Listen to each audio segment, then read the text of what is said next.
नमस्कार.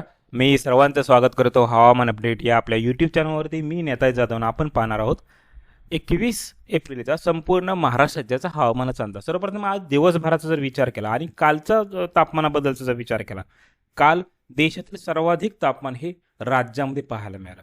वर्धा असेल, याचबरोबर अकोला असेल, या ठिकाणी जवळपास 45 डिग्री सेल्सिअस एवढं उच्चांकित तापमान राज्यामध्ये पाहायला मिळालं. म्हणजे देशात सर्वाधिक तापमान हे राज्यात पाहायला मिळालं. याचबरोबर तापमानाचा जर पॅटर्न आपण जर पाहिला, म्हणजे देशभरामध्ये मध्य प्रदेश असेल, याचबरोबर राजस्थानचा दक्षिण भाग असेल, उत्तर प्रदेश दक्षिण भाग, छत्तीसगड असेल, याचबरोबर कर्नाटक असेल, आंध्र प्रदेशचा काही भाग असेल आणि महाराष्ट्र म्हणजे आपलं राज्य, या भागात सर्वाधिक तापमान पाहायला मिळतं. काही ठिकाणी 45 डिग्री सेल्सिअस, काही ठिकाणी 44 डिग्री सेल्सिअस एवढं उच्चांकी तापमान मध्य महाराष्ट्रामध्ये आपल्याला पाहायला मिळते. त्यामुळे या भागामध्ये तापमान वाढ होणार आहे.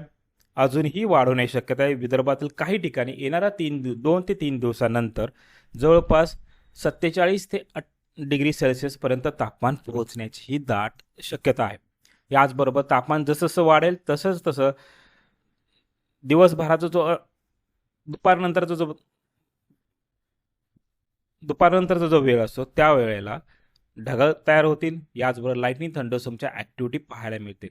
आता खास करून पॅटर्न जर पाहिला, पहिला विदर्भामध्ये पाऊस पाहायला मिळाला पाठीमागच्या महिन्यामध्ये. याचबरोबर सध्याच पाहिलं सध्या महाराष्ट्र आणि कर्नाटकची जी सीमावर्ती भाग आहे, या भागामध्ये पाऊस आपल्याला पाहायला मिळतो. येणाऱ्या 3 ते 4 दिवसानंतर जवळपास 24 तारखेनंतर हा पाऊस जो असेल तो कोकण भाग असेल, याचबरोबर घाट माथ्यावरती आपल्याला पाहायला मिळणार आहे. मात्र सध्या 3 ते 4 दिवस हा पाऊस पश्चिम महाराष्ट्र असेल, याचबरोबर विदर्भ आणि मराठवाड्यामध्ये पाहायला मिळण्याची दाट शक्यता आहे. याचबरोबर सिस्टम प्रणालीबद्दल जर पाहिलं तर राज्याचा जो पश्चिम भाग असेल, या ठिकाणी एक अँटी सायक्लोन तयार आहे. याचबरोबर एक ट्रफ प्रेशर जे आहे कर्नाटक असेल, याचबरोबर विदर्भ मराठवाड्याचा दक्षिण भाग असेल, तसेच छत्तीसगडपर्यंत अशी विखुरलेल्या स्वरूपात पाहायला मिळते. तसेच जो पूर्व किनारपट्टी असेल आणि पश्चिम किनारपट्टीचा दक्षिण भाग असेल, या भागामध्येही तापमान वाढ आहे. उमस त्या ठिकाणी जास्त वाढले, त्यामुळे ह्याही भागामध्ये आपल्याला पाऊस पाहायला मिळण्याची दाट शक्यता. याचबरोबर येणारा जो WD असेल, तो येणारा WD जवळपास 23 एप्रिलला उत्तर भारतामध्ये येण्याची दाट शक्यता आहे. याचबरोबर जोपर्यंत WD येत नाहीये तोपर्यंत दक्षिण भागापासून तापमान जे आहे ते हळूहळू उत्तरेला शिफ्ट होत आहे. त्यामुळे पावसाच्या ज्या ॲक्टिव्हिटी असतील त्या पावसाच्या ॲक्टिव्हिटी दक्षिण भारतामध्ये आता पाहायला मिळतात.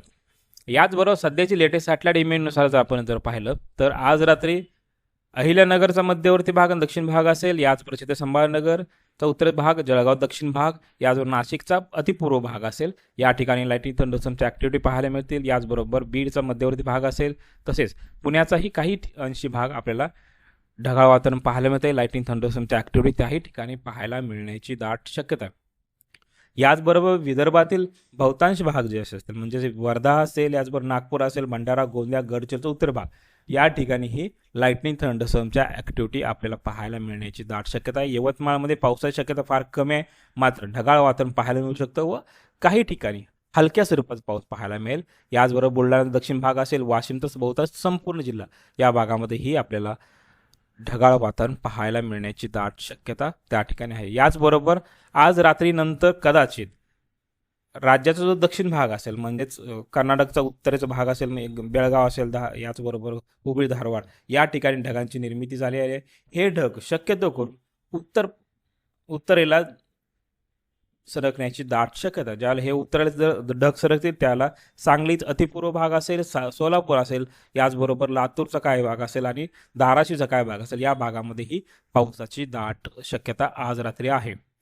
याचबरोबर आज दिवसभरात तापमानाचं जर पाहिलं, Akola 43.2 degree Celsius, Amravati 43.4 degree Celsius, Bhandara, Gondia या भागामध्ये ते 43 degree Celsius, Nagpur 42.4 degree Celsius, Wardha 42.5 degree Celsius, Gadchiroli 41.4 degree Celsius, Chandrapur 41.6 degree Celsius, Yavatmal 41.8 degree Celsius, Nanded 42.4 degree Celsius, Washim 41.6, Hingoli, Parbhani आणि जालना अनुक्रमे जर पाहिलं जवळपास 41 डिग्री सेल्सिअस तापमान पाहायला मिळायचे. तर संभाजीनगर असेल 41.5 degree Celsius, Buldhana 40.5 degree Celsius, Jalgaon 41.8 degree Celsius, Beed असेल, अहिल्यानगर असेल, याचबरोबर धाराशिव या 3 जिल्ह्यामध्ये जवळपास 40 डिग्री सेल्सिअस तापमान पाहायला मिळालं. लातूरमध्ये 39 डिग्री सेल्सिअस तापमान पाहायला मिळालं आहे. सोलापूर 42.9 डिग्री सेल्सिअस, सांगली आणि सातारा जवळपास 40.9 आणि 40.6 डिग्री सेल्सिअस तापमान पाहायला मिळालं आहे. याचबरोबर Kolhapur 37.1 degree Celsius, Pune 39.7 degree Celsius, Nashik 39.3 degree Celsius, Dhule आणि नंदुरबार या ठिकाणीही जवळपास 40 डिग्री सेल्सिअस तापमान आपल्याला पाहायला मिळालेलं आहे. याचबरोबर कोकणातील सर्वाधिक तापमान हे ठाणे असेल आणि सिंधुदुर्गमध्ये पाहायला मिळालं. सिंधुदुर्गमध्ये 35 डिग्री सेल्सिअस, ठाण्यामध्ये 34.9 degree Celsius, Palghar 33.3 degree Celsius, Mumbai शहर असेल, उपनगर असेल, जवळपास 34.5 डिग्री ते 6 डिग्री सेल्सिअस तापमान पाहायला मिळालं. Raigad 33.1 degree Celsius, Ratnagiri 34.2 degree Celsius तापमान आपल्याला पाहायला मिळालं. याचबरोबर येणाऱ्या 24 तासात राज्यात पावसाचा आणि तापमानाबद्दलचं सर्वप्रथम जर पाहिलं, येणाऱ्या 24 तासामध्येही कोल्हापूरचा काही भाग असेल ढगाळ वातावरण पाहायला मिळेल. सांगलीचा बहुतांश भाग जो असेल, पूर्व भाग असेल, या ठिकाणी पाऊस पाहायला मिळेल. सोलापूर, धाराशिव, लातूर, नांदेड या भागामध्ये ढगांची निर्मिती होऊ शकते व हलक्या मध्यम स्वरूपात पाऊस पाहायला मिळणार. या साताराचा उत्तर भाग असेल, पुणे चा पूर्व भाग असेल, याचबरोबर अहिल्यानगरचा दक्षिण भाग असेल, या भागामध्येही पावसाची शक्यता अधिक आहे. याचबरोबर विदर्भामध्ये जसं तापमान वाढते त्या पद्धतीने ढगांची निर्मितीही होण्याची दाट शक्यता आहे. अकोला, वाशिम, यवतमाळ, चंद्रपूर, गडचिरोलीचा उत्तर भाग असेल, या भागामध्ये तापमान वाढ झाल्यानंतर ढगांची निर्मिती होईल, त्या ठिकाणी आपल्याला पाऊस पाहायला मिळण्याचीही दाट शक्यता आहे. याचबरोबर आपण तापमानाबद्दलचं जर पाहिलं तर येणाऱ्या 24 तासामध्ये विदर्भाचा संपूर्ण भाग असेल, याच्यामध्ये बुलढाणा, अमरावती, अकोला, वर्धा, नागपूर, भंडारा, गोंदिया, चंद्रपूर, गडचिरोली या संपूर्ण भागामध्ये 42 ते 45 डिग्री सेल्सिअस तापमान पाहायला मिळण्याची दाट शक्यता आहे.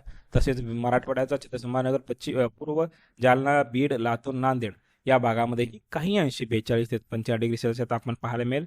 तसेच लातूर, धाराशिव, बीड असेल, छत्रसंभारनगर आणि जळगावचा काही भाग असेल, या ठिकाणी 40 ते 42 डिग्री सेल्सिअस तापमान पाहायला मिळू शकतं. तसेच सोलापूर, सांगली, सातारा, पुणे आणि नाशिक, याचबरोबर धुळे, नंदुरबार या भागामध्ये 40 डिग्री सेल्सिअस तापमान पाहायला मिळेल. मात्र 1 ते 2 ठिकाणी जसं सोलापूर असेल, सांगलीचा भाग असेल, त्या ठिकाणी 42 किंवा 43 डिग्री सेल्सिअस तापमान पाहायला मिळेल. याचबरोबर घाटमाथ्याचा भागामध्ये जर पाहिलं, संपूर्ण घाटमाथ्यामध्ये 38 ते 40 डिग्री सेल्सिअस आणि संपूर्ण कोकण किनारपट्टीचा जर विचार केला, या ठिकाणी उमस जास्त पाहायला मिळेल. जवळपास 35 डिग्री सेल्सिअस तापमान त्या ठिकाणी पाहायला मिळण्याची दाट शक्यता आहे. 3 दिवसानंतर मात्र विदर्भामध्ये अधिक तापमान वाढ होण्याची दाट शक्यता आहे. याचबरोबर येणाऱ्या 24 तासात IMDचा हवामान अंदाज जर पाहिला, जवळपास संपूर्ण विभागामध्ये, संपूर्ण जिल्ह्यामध्ये आपल्याला येलो अलर्ट जारी करण्यात आलेला आहे. याच्यामध्ये कोकणाचे 3ही जिल्हे असतात, याच्यामध्ये सिंधुदुर्ग, रत्नागिरी आणि रायगड. पश्चिम महाराष्ट्रातले संपूर्ण विभाग असेल, संपूर्ण जिल्हे असतील, याच्यामध्ये कोल्हापूर, सांगली, सातारा, पुणे, सोलापूर आणि अहिल्यानगर या भागामध्येही लाईटनिंग थंडरस्टॉर्मची ॲक्टिव्हिटी पाहायला मिळण्याची दाट शक्यता आहे. याचबरोबर मराठवाड्याचेही संपूर्ण विभाग जिल्हे असतील, याच्यामध्ये धाराशिव असेल, लातूर, नांदेड, हिंगोली, परभणी, जालना, छत्रसंभारनगर आणि बीड. याचबरोबर नाशिक, धुळे आणि जळगाव या ठिकाणी लाईटनिंग थंडरस्टॉर्मच्या ॲक्टिव्हिटी आपल्याला पाहायला मिळण्याची दाट शक्यता आहे.